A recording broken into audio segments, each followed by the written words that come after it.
الحمدللہ رب العالمین والصلاة والسلام علی سید الانبیاء والمرسلین اما بعد فاعوذ باللہ من الشیطان الرجیم بسم اللہ الرحمن الرحیم یا رب لک الحمد کما ینبغی لجلال وجہک وعظیم سلطانک یا صاحب الجمال ویا سید البشر من وجهك المنیر لقد نفر القمر لا يمكن الثناء كما كان حقه بعد الهدى بزرگت ہوئی قصہ مختصر جزا اللہ عنا سیدنا و مولانا محمد صلی اللہ علیہ وآلہ وسلم ما هو اہلہ رب اشرح لی صدری ویسر لی امری واحلل عقدۃ من لسانی یفقہوا قولی رب زدنی علما۔ السلام علیکم ورحمۃ اللہ وبرکاتہ۔ میں حافظہ افرا جاوید اسلام آپ سب سے مخاطب ہوں۔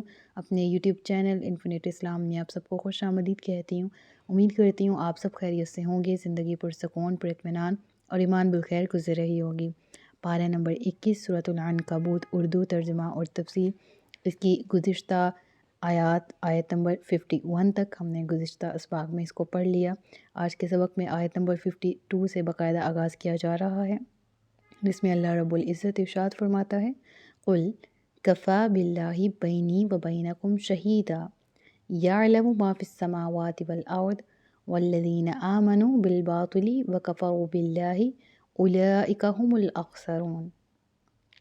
ارشاد ہوتا ہے کہ تم فرماؤ میرے اور تمہارے درمیان اللہ کافی گواہ ہے، وہ جانتا ہے جو کچھ آسمانوں اور زمین میں ہے، اور باطل پر ایمان لانے والے اور اللہ کے منکر ہی نقصان اٹھانے والے ہیں۔ قل کے مخاطب کون ہیں؟ قل سے مراد یہاں پر آقا علیہ الصلوۃ والسلام کو حکم دیا جا رہا ہے، یعنی قل فرما دیجئے، آپ کہہ دیجئے، کفا باللہ بینی و بینکم شہیدا، یعنی اے حبیب صلی اللہ علیہ وآلہ وسلم آپ ان منکرین کو فرما دیجئے کہ مجھے اپنی صداقت کے ثبوت کے لیے نہ تو کسی دلیل کی ضرورت ہے اور نہ ہی کسی معجزہ کی، کیونکہ گزشتہ رکوع کے اگر توسل کو دیکھا جائے تو گزشتہ رکوع میں اس چیز کا ہم پڑھتے ہیں کہ انہوں نے من گھڑت باتیں گھڑنا شروع کر دیں آقا علیہ الصلوۃ والسلام کے خلاف، اور آئے دن نئے سے نئے معجزات طلب کرتے کہ ہمارے سامنے یہ معجزات پیش کیے جائیں تبھی اب ایمان لے کر آئیں گے۔ تو رب العالمین فرما رہے کہ آپ ان سے فرما دیجئے کہ میرے لیے اللہ ہی کافی ہے، کہ اللہ میری صداقت اور میری رسالت کی گواہی دے رہا ہے۔ وہ خدا جو ہر چیز کو جانتا ہے اور جس سے کوئی بھی چیز مخفی نہیں ہے، جب وہ یہ گواہی دے رہا ہے کہ میں اللہ کا سچا رسول ہوں، تو اب ساری دنیا میرا انکار کرتی رہے، میری تکذیب کرتی رہے، مجھے اس کی ذرہ برابر بھی پرواہ نہیں ہے۔ تو اس کا ذکر ہے والذین آمنوا بالباطل وکفروا باللہ اولئک هم الاخسرون، جو پھر ایمان نہیں لاتے، باطل پر اکڑتے ہیں، باطل پر رہتے ہیں، انکار کرتے ہیں اللہ کا، حقیقی نقصان تو انہی کا ہے۔ وَيَسْتَعْجِلُونَكَ بِالْعَذَابِ وَلَوْلَا أَجَلٌ مُّسَمًّى لَجَاءَهُمُ الْعَذَابُ وَلَيَأْتِيَنَّهُمْ بَغْتَةً وَهُمْ لَا يَشْعُرُونَ۔ اور یہاں پر ذکر کیا ہے؟ گزشتہ ہر قوم نے جن کا ہم ذکر قرآن میں پڑھ کے آ چکے ہیں، ان کے بھی تو یہی حالات رہے ہیں نا، کہ جب دلائل کے میدان میں شکست کھا جاتے تو اپنا دل بہلانے کے لیے وہ کیا کہتے ہیں کہ اب تو جٹلانا ہے، اب کوئی لیم ایکسکیوز بچا ہی نہیں ہے۔ تو اب آخری چیز جو ان کے ایز اے ہتھیار وہ اس کو استعمال کرتے وہ کیا تھی کہ اگر تم سچے ہو تو ہم پر عذاب نازل کر دو جس سے تم ہمیں ڈراتے ہو۔ اور لٹرلی میں آپ کو بتاؤں، میں نے سوشل میڈیا پر ایک مسلم ہیں اور وہ ایکٹر ہیں، ایکٹنگ کے شعبے سے ان کا تعلق ہے اور وہ مسلمان بھی ہیں، میں ان کا نام نہیں لینا چاہوں گی، لیکن میں ایسے اسکرولنگ کر رہی تھی تو مجھے ان کی ویڈیو ملی جس میں وہ ایک ایریا سے گزر رہے ہیں۔ اگر آپ نے وہ ویڈیو دیکھی ہو تو آپ یاد کر پائیں گے، وہاں پر مرغوں کو، مطلب جو چرغا ہے وہ اس کا اہتمام کیا جا رہا ہے مرغوں کو روسٹ کرنے کے لیے، تو مرغے ذبح کر کے لٹکائے گئے ہیں نا۔ اب وہ مرغے ذبح ہیں اور وہ مذاق اڑا رہا ہے ان اسکالرس کا، ان واعظین کا، جو کہ اسلام کو اور اسلام کو اسٹرینتھ دینے کے لیے اور مسلمانوں کو کہ وہ ہوش کے ناخن لیں، جب عذاب الہی آتا ہے تو ان کو ڈراتے ہیں اور نصیحت کی طرف لے کر آتے ہیں کہ یہ عذابات آ ہی فحاشی کی وجہ سے رہیں، یہ عذابات آ ہی رہے ہیں ہمارے برے اعمال کی وجہ سے، اور برے اعمال میں سب سے زیادہ سر فہرست ہماری بے حیائی ہے جو عروج پر ہے۔ اور میں دنگ رہ گئی کہ یہ مسلمانوں کی مینٹیلٹی کو ہو کیا رہا ہے آج کے دور میں. مسلمان اس طرح کی زبان کیسے استعمال کر سکتے ہیں اولی طور پر، تو میں اس بات پر حیران تھی. دوسرے الفاظ میں اگر دیکھا جائے تو وہ اللہ کے عذاب کا مذاق اڑا رہے ہیں، وہ عذاب کے جس کے بارے میں پہلے دور میں نبی بھی خوفناک عذاب سے ڈراتے، واعظ و نصیحت کرتے، اور وہ قومیں کیا کہتی تھیں؟ عذاب لے آؤ جس کا تم وعدہ کرتے ہو. اور آج ہم اسلام کا کلمہ پڑھنے والے حضرات اسلام ہی کا مذاق بنانے والوں میں پیش ہیں، اور مسلمان ہوتے ہوئے ہماری مینٹیلٹی، ہماری ورڈنگ، ہماری لینگویج ایسی ہے جیسی انہوں نے. اب اس دور میں کیا وَيَسْتَعْجِلُونَكَ بِالْعَذَابِ، آج کے دور میں بھی ایسا ہی ہے کہ ہم ہر چیز کو مذاق میں لے جاتے ہیں، اور اگر کوئی واعظ و نصیحت کرے اور اگر کوئی کہے کہ ہمارے برے اعمال کا وبال ہے یہ، تو ہم اس کا مذاق اڑاتے ہیں. اور لٹرلی جب وہ میں ویڈیو دیکھی اور جب میں نے اس کا اس طرح کلام کرنا سنا تو میرے ذہن میں قرآن کریم کی اسی مفہوم کی آیات جو ہیں وہ گردش کرنے لگی کہ پہلی قوموں کے واقعات ہم پڑھتے ہیں، یقیناً ان میں درس ہے، عبرت ہے، نصیحت ہے، کیونکہ وہ حالات آج کے دور میں بھی ہمیں ریلیٹ کرنے کو اپنے سامنے نظر آنے کو مل رہے ہیں، اور ایون دو اس سے برے حالات چل رہے ہیں امت مسلمہ کے. اور اسی وجہ سے فائنینشلی بھی اگر ملک کی بات کریں تو ملکی سطح پر بھی، اور امت کی بات کریں تو اخلاقی سطح پر بھی ہم پستی اور بدحالی کا شکار ہیں. اور وجہ کیا ہے؟ وَيَسْتَعْجِلُونَكَ بِالْعَذَابِ، رب فرما رہا ہے وَلَوْلَا أَجَلٌ مُّسَمًّى لَجَاءَهُمُ الْعَذَابُ. ہر کام تو مقررہ وقت پر ہونا ہے. یہ انسان ہی ہے نا جس کے پاس کوئی ترکیب نہیں ہے کام کرنے کی، یہ انسان ہی ہے نا جس کو کام کرنے کا ہنر، سلیقہ، طریقہ نہیں ہے. وہ تو خالق ہے نا، وہ الہ ہے، اس نے لوح محفوظ پر لکھ رکھا ہے. مشرکین مکہ کا کیا شیوا تھا؟ وہ یہی کہتے تھے کہ اگر تم اپنی بات میں سچے ہو تو عذاب لے، ہم بھی دیکھتے ہیں کہ وہ عذاب کیسا ہے. تو رب العالمین فرماتا ہے کہ تمہارے لیے جو عذاب ہے اس کا وقت جو ہے وہ قدرت نے ایک وقت مقرر کر رکھا ہے، اور وہ طے ہے. جو وہ وقت آ جائے گا تو اس عذاب کی چکی میں تمہیں پیس دیا جائے گا اور تمہیں خبر نہ ہوں گے، اور تمہیں نیست و نابود کر دیا جائے گا. وَلَا يَأْتِيَنَّهُمْ بَغْتَةً وَهُمْ لَا يَشْعُرُونَ، اور ایسا آئے گا کہ ان کو معلوم بھی نہ پڑے گا، یعنی سنبھلنے کی ان کے پاس مہلت نہیں رہے گی، ایسا ان کو عذاب میں لپیٹ دیا جائے گا. آیت نمبر 54 دیکھیں تو پھر يَسْتَعْجِلُونَكَ بِالْعَذَابِ وَإِنَّ جَهَنَّمَ لَمُحِيطَةٌ بِالْكَافِرِينَ. اوپر آیت میں دنیاوی عذاب کا ذکر ہے، یعنی اشارتاً اس کی طرف بات کی جا رہی ہے، اور پھر ساتھ ہی ساتھ کہہ دیا گیا کہ یہ عذاب میں جلدی مانگتے ہیں تو پھر سن لیجئے اے حبیب وَإِنَّ جَهَنَّمَ لَمُحِيطَةٌ بِالْكَافِرِينَ، کہ جو جہنم ہے وہ کافروں کو گھیرنے والی ہے، یعنی آخرت کا وبال بھی یہ چکیں گے. یوم یغشاہم العذاب من فوقہم ومن تحت ارجلہم، جب عذاب انہیں کے اوپر سے اور پاؤں کے نیچے سے ڈھانپ لے گا. ہم نے تو قرآن میں پڑھ رکھے ہیں نا یہ واقعات، ہم نے تو آسمانی عذاب آتے ہوئے قرآن میں پڑھے ہیں. قومیں ہر طرح سے عذابات میں مبتلا کی گئیں اور انہوں نے ہر گناہ کیے جن کا وبال انہوں نے چکھا. اور رب فرماتا ہے کہ میں نے ان پر ظلم نہیں کیا، وَلَٰكِنْ كَانُوا أَنفُسَهُمْ يَظْلِمُونَ، اپنی جانوں پر انہوں نے خود ظلم کیا. اور آج بھی یوں ہی ہے نا، آسمانی عذاب بھی پہلی قوموں پر آئے. قوم نوح کو دیکھ لیں تو زمینی عذاب بھی آئے، قوم لوط زلزلہ، قوم شعیب بہت برا زلزلہ، اور یہ عذابات آج کے دور میں بھی آتے ہیں سیلاب کی صورت میں، زلزلے کی صورت میں، کہ ہم سنبھل جائیں، ہم لوٹ آئیں، اللہ کی طرف رجوع کریں.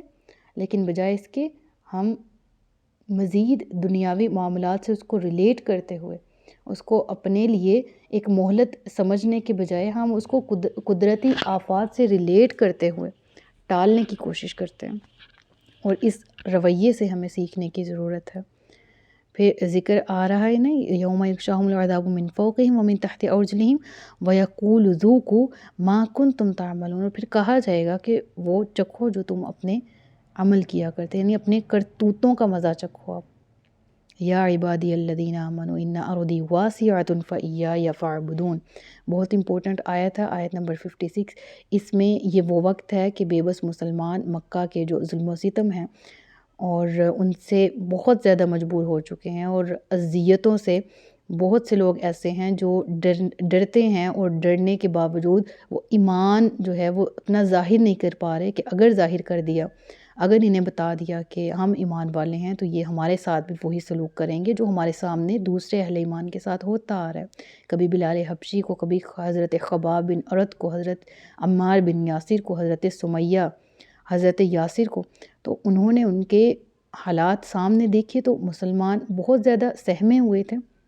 اس وقت انہیں بتایا گیا کہ اگر کوئی سرزمین ایسی ہو جہاں مومن اپنی مومنانہ زندگی کے تقاضوں کو پورا کرنے سے عاجز ہو اور وہ اپنے رب کی عبادت نہ صحیح سے کر سکتا ہو، تو جہاں چاہے اسے معلوم پڑے کہ وہ فلاں ارض میرے لیے مناسب رہے گی تو وہ اپنے وطن کو چھوڑ کر ایسی جگہ کی طرف ہجرت کر جائے جہاں وہ بے خوف ہو کر اللہ تعالیٰ کی یاد اور اس کی عبادت میں مصروف رہ سکے۔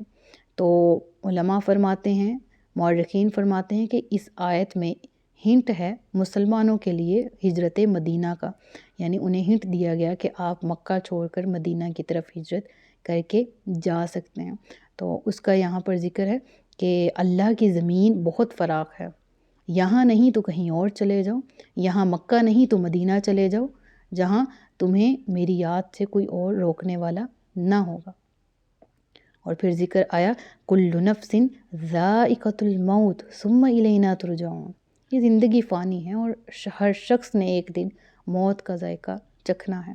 اور یہی کیونکہ اس وقت صحابہ کرام، اب ہجرت کا حکم تو آ گیا اور ذہن میں بہت سے سوالات بھی چل رہے ہیں، اور وہ کیا ہیں کہ اہل و عیال جو ہیں وہ کچھ ادھر رہ جائیں گے، آبائی گھر، آبائی وطن، اور جو اقربا ہیں وہ یہیں پر رہ جائیں گے۔ اور اس سمیت دیگر اور سوالات ہیں کہ کاروباری انتظامات کیسے ہوں گے، ہم وہاں جا کر اپنے معاملات کو، رزق کے معاملات کو کیسے سنبھالیں گے۔ تو اس ضمن میں یہاں پر آیات مذکور ہیں کہ رب العالمین نے فرمایا کہ یہ جتنے بھی دوست احباب ہیں یہ سب پیچھے رہ جائیں گے، مرتے وقت کوئی کسی کے ساتھ نہیں ہوگا، اور ہر کوئی اللہ کے پاس تنہا حاضر ہوگا، اللہ کی بارگاہ میں۔ کل نفس ذائقۃ الموت، لوٹ کے تو تم نے ادھر ہی جانا ہے، تو پھر کس جدائی سے ڈر رہے ہو؟ ہاں، جو ایمان لائے اور نیک اعمال کیے، لَنُبَوِّئَنَّهُم مِّنَ الْجَنَّةِ غُرَفًا، جنت کے بالا خانوں میں ان کو جزا دی جائے گی، ان کی انہیں ٹھہرایا جائے گا، ٹھکانہ دیا جائے گا۔ غرفاً کی میں نے تفسیر گزشتہ آیات میں بھی بتائی ہے کہ ایسے بالا خانے جو جنت میں اہل جنت کو ستاروں کی طرح دکھائی دیں گے، اور لائک ببلز کی طرح اندر سے بیرونی حصہ اور باہر سے اندرونی حصہ نظر آئے گا، گو کہ جس طرح شیشے کے بنے ہوئے ہوں۔ اور اصل تو ہم نہ جنت کا گمان کر سکتے ہیں، یعنی اپنے ذہن میں اس کا زیوم نہیں کر سکتے، نہ ہی ان بالا خانوں کو۔ ہاں، یہ ضرور ایمان ہے کہ اللہ تبارک و تعالیٰ نے اس جنت کو بہت حسین بنایا ہے، تجری من تحتها الانہار خالدین فیہا، اس کے نیچے نہریں بہتی ہیں اور ہمیشہ اس میں رہیں گے اہل جنت۔ نعم اجر العاملین، نیک عمل کرنے والوں کو بہترین اجر کا جو بہترین اجر ہے وہ جنت کی صورت میں ملے گا۔ تو ہمارا ایمان اس پر ہے، اللہ تبارک و تعالیٰ ہمیں اس میں داخلہ یقینی بنائے۔ تو پھر اہل ایمان کو جو ہے وہ یہ حوصلہ دیا گیا کہ یہ جدائی جس سے تم وقتی طور پر ڈر رہے ہو، وہ موت کی جدائی بھی ہے جب تمہارے ساتھ کسی نے نہیں ہونا۔ ہاں، نیک اعمال کرو جو تمہارے ساتھ جائیں گے، اور پھر ہاں، اہل ایمان جو ہیں وہ جنت میں بھی ایک دوسرے کے ساتھ ہوں گے۔ الذین صبروا وعلی ربہم یتوکلون، جن لوگوں نے صبر کیا، ٹھیک ہے، اور اپنے رب پر بھروسہ کرنے والے ہیں۔ اب دیکھیں نا کتنی پیاری بات، صبر کا اجر کیا ہے؟ جنت، اور جنت میں بھی غرفاً، غرفتاً کی جمع ہے، ٹھیک ہے، اس کے معنی بالا خانے۔ حضرت سیدنا علی رضی اللہ تعالیٰ عنہ سے مروی ہے، نبی پاک صلی اللہ علیہ وآلہ وسلم نے فرمایا کہ جنت میں ایسے بالا خانے ہیں کہ ان کی دیواریں اتنی شفاف ہوں گی کہ نگاہ کے سامنے حجاب نہیں ہوں گی، لائک اس طرح نہیں ہوگا کہ جس طرح ایک دیوار ہے تو اس طرف والا دوسری سائڈ نہیں دیکھ سکتا، بلکہ باہر والے لوگ اندر والوں کو اور اندر والے باہر والوں کو دیکھ سکیں گے۔ تو میں ہمیشہ ایک کہا کرتی ہوں عام الفاظ میں، آئیڈیل ہاؤسنگ سوسائٹی جنت، اور جنت میں بھی کتنی خوبصورت چیزیں ہمیں انشاءاللہ ملیں گی نا۔ تو کس کا اجر ہے یہ؟ الذین صبروا وعلی ربہم یتوکلون۔ کسی ایک اعرابی نے بھی رسول اللہ کی بارگاہ میں کھڑے ہو کر جب ان کا یہ ارشاد سنا نا کہ جنت میں بالا خانے ہوں گے، اور بالا خانوں کی نوعیت اس طرح کی ہوگی، وہ اس طرح کے بنے ہوں گے۔ تو عرض کرنے لگا کہ یا رسول اللہ صلی اللہ علیہ وسلم یہ کس کو ملیں گے؟ تو نبی پاک صلی اللہ علیہ وسلم نے فرمایا یہ ان لوگوں کو ملیں گے جن کی گفتگو پاکیزہ ہوتی اور جو لوگوں کو کھانا کھلایا کرتے، جو ہمیشہ روزہ رکھا کرتے اور آدھی رات کو اٹھ کر جب سب لوگ سو رہے ہوں تو اس وقت اللہ کے حضور حاضر ہو کر نماز پڑھتے۔ یہ ترمذی شریف کی حدیث ہے اور یہ اوصاف ان کے ہیں کہ جن کو بالا خانے نصیب ہوں گے۔ پہلا کیا ہے؟ گفتگو میں پاکیزگی، زبان کی حفاظت۔ دوسرا کیا ہے؟ لوگوں کو کھانا کھلانا اللہ کی رضا کے لیے۔ تیسرا کیا ہے؟ روزہ رکھنا۔ اور چوتھا کیا ہے؟ کہ رات کی عبادت کرنا، رات کے وقت نماز پڑھنا۔ اللہ تبارک و تعالی ہم سب کو ان اوصاف کا حامل بنائے، آمین۔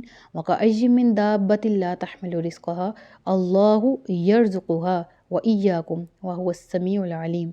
اور کتنے ہی زمین میں چلنے والے ہیں جو اٹھائے نہیں پھرتے اپنا رزق، اللہ انہیں رزق دیتا ہے اور تمہیں بھی، اور وہ سب باتیں سننے والا اور جاننے والا ہے۔ جیسا وَكَأَيٍّ مِّن دَابَّةٍ لَّا تَحْمِلُ رِزْقَهَا، اپنے ساتھ ساتھ لیے تھوڑی پھرتے ہیں تمام دیگر انسان کے علاوہ دوسری مخلوقات کے رہنے والے، دوسری مخلوقات۔ اللہ یرزقها، اللہ انہیں رزق دیتا ہے۔ کبھی بڑی بڑی مچھلیاں سمندر میں دیکھی ہیں کہ کتنے ٹنوں وزنی ان کا حجم ہوتا ہے، جسم ہوتا ہے، اور کتنا گوشت ان کو ریکوائر ہوتا ہے زندہ رہنے کے لیے پر ڈے، اور کتنے ٹن گوشت وہ کھاتی ہیں ایک دن میں، اسی سمندر سے ان کو رزق ملتا ہے، اپنے ساتھ تھوڑی لیے ہوئے ہوتی ہیں۔ ایک شیر کی خوراک کیا ہے، ایک گیدڑ کی خوراک کیا ہے جو جنگلوں میں ایسے ہی پھر رہے ہوتے ہیں، ان کو بھی تو رزق ملتا ہے نا۔ کوئی کسی کا رزق اس کا وسیلہ بنتا ہے اور کسی کو رزق ملتا ہے۔ اللہ یرزقہ، اللہ انہیں رزق دیتا ہے، وَإِيَّاكُمْ، اور تمہیں بھی، وَهُوَ السَّمِيعُ الْعَلِيمُ، وہ سن بھی رہا ہے، دیکھ بھی رہا ہے۔ السمیع سپرلیٹو ڈگری، بہت زیادہ سننے والا، علیم، ٹھیک ہے، اس میں تفضیل، بہت زیادہ جاننے والا، لائک کوئی ویسا نہیں جاننے والا، کوئی ویسا سننے والا نہیں ہے جیسا پروردگار۔ وَلَئِن سَأَلْتَهُمْ مَنْ خَلَقَ السَّمَاوَاتِ وَالْأَرْضَ وَسَخَّرَ الشَّمْسَ وَالْقَمَرَ لَيَقُولُونَ اللَّهُ فَأَنَّىٰ يُؤْفَكُونَ، جب آپ ان سے سوال کریں کہ آسمان اور زمین کس نے بنائے اور سورج اور چاند کو کس نے کام میں لگا دیا، تو ضرور کہیں گے اللہ نے، تو کہاں الٹے پھرے جاتے ہیں۔ اللہ اپنے بندوں میں جس کے لیے چاہتا ہے رزق وسیع کرتا ہے اور تنگ کر دیتا ہے جس کے لیے چاہے۔ بے شک اللہ سب کچھ جاننے والا ہے۔ ہاں، اللہ رزق وسیع کر دیتا ہے جس کے لیے چاہے۔ ہاں، انسان کے ہاتھ میں بھی کچھ جو ہے نا جزوی اختیارات دیے، والدین کے ساتھ حسن سلوک کرو، مہمان کے آنے پر اس کو وارم ویلکم کرو، مہمان کے آنے پر راضی رہو، اپنے رزق میں سے لوگوں پر خرچ کرو، اللہ تمہارے رزق میں برکت عطا فرمائے گا، تمہارے رزق کو بڑھاوا دے گا۔ اور اگر تم مہمان کے آنے پر منہ بناؤ، کسی کو دینے پہ منہ بناؤ، اللہ کی راہ میں خرچ کرنے پر منہ بناؤ، اگر تم حلال ذرائع یوز نہ کرو، اگر تمہارا رزق حلال نہ ہو، تو رب فرماتا ہے کہ وَيَقْدِرُ لَا، پھر میں تنگ بھی کر دیتا ہوں۔ ان اللہ بکل شیء علیم، اللہ بہت جاننے والا ہے ہر شے کو، یعنی ہی نوز بیٹر کہ کس کی کیا پلیس ہے، کس کا کیا رینک ہے، کس کو کس جگہ پر رکھنا ہے۔ جس کو زیادہ دیا ہے ہم اللہ سے شکوہ نہیں کر سکتے اس فلاں کو اتنا زیادہ کیوں دیا، وہ بہتر جانتا ہے۔ اور بالکل اسی طرح کسی کو کم دیا ہے تو وہ بہتر جانتا ہے اس کے لیے کیا بہتر ہے، جس کو رزق کم ملا ہے، اور وہ اس سے مراد ہم بھی ہو سکتے ہیں۔ تو بس اللہ سے دعا کریں کہ جس بھی حالت میں ہیں، جتنا بھی رزق اس کی ذات عطا کر رہی ہے، صبر اور شکر والا، عاجزی والا ہمیں بنائے، اور دنیا کی نعمتوں کو جائز طریقے سے استعمال کرنے والا بنائے، اور ایسی کثرت دولت اور ایسی کثرت آرائش سے بچائے جو ہمیں فتنہ میں مبتلا کر دے، جو ہمیں آزمائش میں مبتلا کر دے اور اللہ سے دور لے جائے۔ وَلَئِن سَأَلْتَهُمْ مَن نَّزَّلَ مِنَ السَّمَاءِ مَاءً فَأَحْيَا بِهِ الْأَرْضَ مِن بَعْدِ مَوْتِهَا، اور اے محبوب اگر آپ ان سے سوال کریں، ان کفار کو سب معلوم ہے حقیقی ذات کون سی ہے، اللہ۔ پوچھو کہ رزق کون دے رہا ہے تو وہ انہیں معلوم ہوگا کہ اللہ۔ ان سے پوچھو کہ آسمان سے پانی کون اتارتا ہے، مردہ زمین کو زندہ کون کرتا ہے، لَيَقُولُونَ اللَّهُ، وہ کہیں گے ہاں اللہ۔ قُلِ الْحَمْدُ لِلَّهِ بَلْ أَكْثَرُهُمْ لَا يَعْلَمُونَ، تو ہاں سب تعریفیں اللہ ہی کے لیے ہیں، لیکن اکثر لوگ عقل نہیں رکھتے، لا یعقلون۔ صدق اللہ العلی العظیم و صدق رسولہ النبی الکریم۔ سچ فرمایا اللہ نے جو عظمت والا ہے، اپنا بہت سا خیال رکھیے گا، مجھے دعا میں یاد رکھیے گا۔ تاجدار ختم نبوت زندہ باد، پاکستان پائندہ باد۔ السلام علیکم ورحمۃ اللہ وبرکاتہ۔